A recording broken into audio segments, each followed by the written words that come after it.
Well, the city of Chicago hit hard by gun violence over the weekend in July 4th, with reports saying as many as 80 people were shot, almost a dozen dead.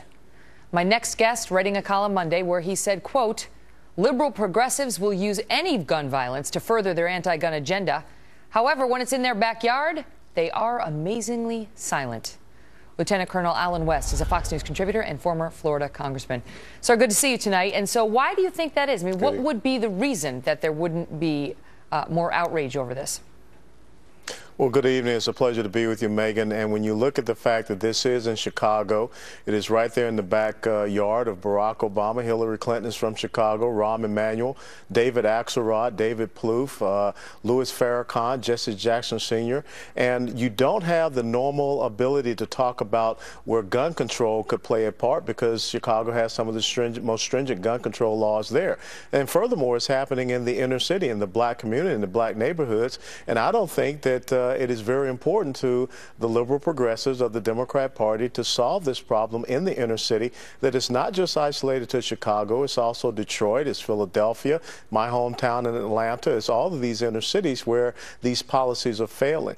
So if this was something that was happening in a combat zone over a weekend, you would have it plastered all over the front pages of papers.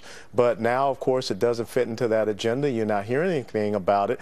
And what is also interesting, you hear about these illegal immigrants that are escaping the violence and the deplorable situations in Central America. You have a lot of that happening right here in our own America, and there's no concern. That's an interesting point. I mean, everybody's pointing to this terrible violence that we're seeing down in Central America. And it's like, what about Chicago? How do you flee Chicago? And in the meantime, you talk about gun violence. Rahm Emanuel has come out in the gun laws.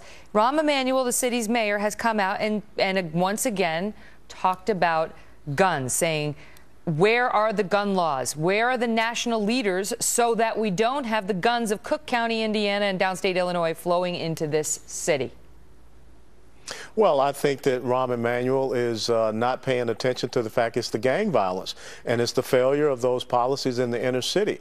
When you have a black unemployment rate that is probably closer to 15 to 16% real unemployment rate, black teenage unemployment rate at 40%, you're seeing young people that don't have anything to do, and so they're turning to gangs and gang violence. And furthermore, when you have the deplorable situation of schools in the inner cities and the teachers' unions that are really in control, you had a little bit of a fuss up there in New York City with Bill de Blasio wanting to shut down the charter schools there in Harlem.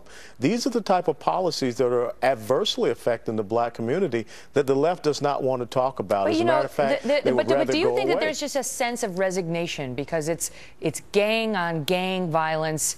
That people feel powerless to stop it. There's not big outrage or shock because we're used to gang members killing other gang members. Well, look, I'm a product of an inner city in Atlanta, Georgia. As a matter of fact, it's the same neighborhood that Dr. King grew up in. And when you have the breakdown of the black family to the point where only 28% of black children have mothers and fathers in the home because Lyndon Johnson decided to give checks out to young women who are having children out of wedlock, and they will continue to get those checks as long as they kept a man out of the home, we see an incredible cacophony of liberal progressive policies that has destroyed the inner city and created a prime situation whereby the gangs can rise up. So we don't see that focus. And if this were happening in my hometown and I was president, it would be a focus for me. And I don't understand why it's not a focus for President Obama. Colonel Allen West, thank you, sir. Good to see you. Thank you. Pleasure. Well,